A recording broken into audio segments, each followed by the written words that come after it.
जिला सभागार में एक प्रेस कॉन्फ्रेंस का आयोजन किया, जिसमें जिला पदाधिकारी श्री श्रीकांत शास्त्री ने कई महत्वपूर्ण पत्रकारों को बीच बातें साझा की और आगे इन्होंने क्या क्या कहा, आइए आपको सुनाते हैं। इसकी शुरुआत आज की गई माननीय मंत्री जी के कमरे द्वारा। आज बनेगा कल का बिहार,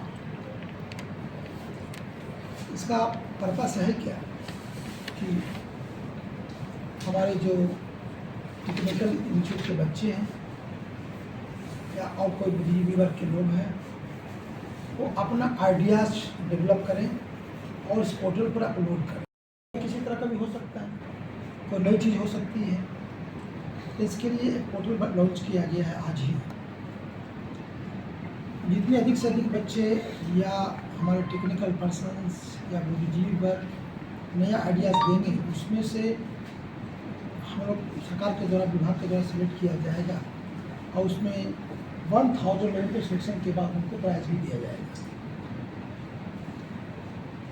चूँकि इंडस्ट्री के लिए सरकार के द्वारा कई बड़े बड़े काम किए जा रहे हैं, जिससे कि मैं बताऊं कि 500 एकड़ भूमि का अधिग्रहण हम लोग इंडस्ट्रियल डेवलपमेंट के लिए भारतमाला जो प्रोजेक्ट हमारा है बनाना से कोलकाता, उसी के अलाइनमेंट में हम लोगों ने चिन्हित किया है और जल्द ही उसके अधिग्रहण की भी कार्रवाई की जाएगी।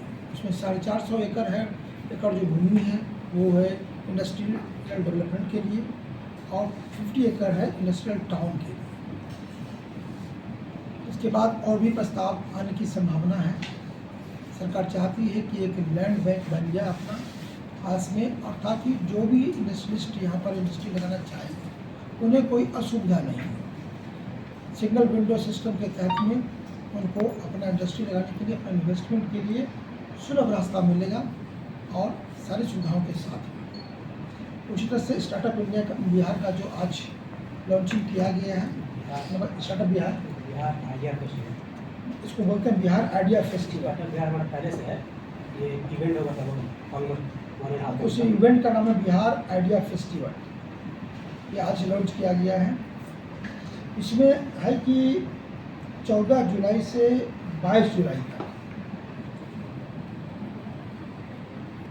इसमें online interaction between colleges and youth के साथ में किया जाएगा। एक प्री इवेंट होगा, जस्ट लाइक एक अवेयरनेस के लिए हम लोग IITI में जा करके, पॉलिटेक्निक में जा करके, इंजीनियरिंग कॉलेज में जा करके बच्चों को बताएंगे इसके बारे में और उनको कहेंगे कि आप आइडिया डेवलप करके इस पोर्टल को अपना अपलोड करो, तो बच्चों को उनकी मोटिवेशन भी होगा और उनमें कुछ नई चीज़ों करने की एक जागृति भी आएगी। नेक्स्ट मैं जानकारी देना चाहूँगा कृषि विभाग के बारे में। चूँकि हमारा ये जो जिला है 60% हमारा सिंचित इलाका है और धान की खेती भी यहाँ पर बहुत अच्छी होती है। तो जून में तो वर्षा बहुत अच्छी हुई थी हमारे यहाँ। 136.1 हमारा जो समय बरसापात है उसके विरुद्ध में 189.07 मिलीमीटर वर्षा हुई थी। जुलाई में वर्षा थोड़ी कम हुई है।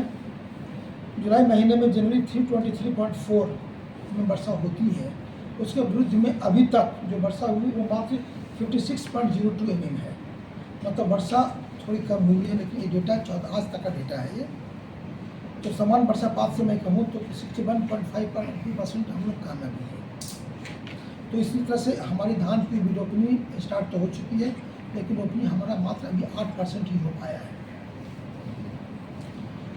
कहीं कहीं मैं समाचार पत्रों में मैं पढ़ता हूँ कि देखता हूँ कि लोग बता रहे हैं कि उर्वरक की कमी है, DAP की कमी है। इफ्को का जो DAP उपलब्ध होता है वो उसमें थोड़ी दिक्कत है, लेकिन बाकी जो हमारी एजेंसियाँ हैं उसकी DAP हमारे पास पर्याप्त मात्रा में सभी जगह उपलब्ध है। उसका कॉस्ट थोड़ा सा ज़्यादा होता है, 30-40 रुपीज़ इफ्को की अपेक्षा, इसीलिए लोगों का झुकाव इफ्को के प्रति ज़्यादा होता है। अंतर इतना ही है, लेकिन ये प्रचुर मात्रा में उपलब्ध है। हमारा जो लक्ष्य है खरीफ के लिए यूरिया हमारे पास 35,500 टन होना चाहिए, लेकिन जो कि हमारे पास में अभी 10,747 है। उस तरह से DAP का आवश्यकता हमें 9,000 की पड़ती है, वो हमारे पास में अभी 1431 टन है। इसी हिसाब से बाकी भी जो NPK, APS, SSP, MOP ये सब भी हमारे पास में पर्याप्त मात्रा में उपलब्ध है।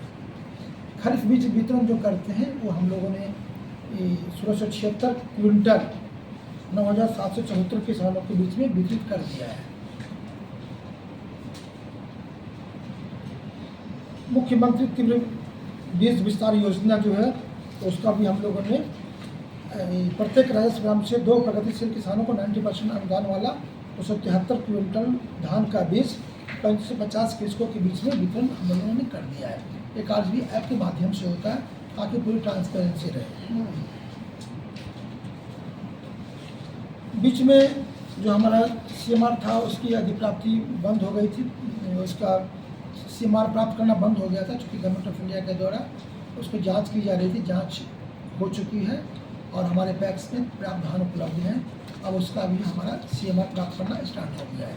तो इस बार जो टाइम दिया गया है 10 अगस्त तक हमें 100% प्राप्त कर लेनी है, तो उसकी कार्रवाई हम लोग कर रहे हैं। इसके अलावा कुछ दिन पहले ये आपने सुना होगा, पेपर के माध्यम से भी आपने देखा होगा कि पहले जो 400 रुपये मिलता था हमारे सामाजिक सुरक्षा कोषांग के माध्यम से गरीबों को, जो दिव्यांग हैं या जो हमारे वृद्धजन लोग हैं जो 60 जिनका उम्र 60 साल से ऊपर है, सरकार ने उसको 400 रुपये से बढ़ा करके 1100 रुपया कर दिया है।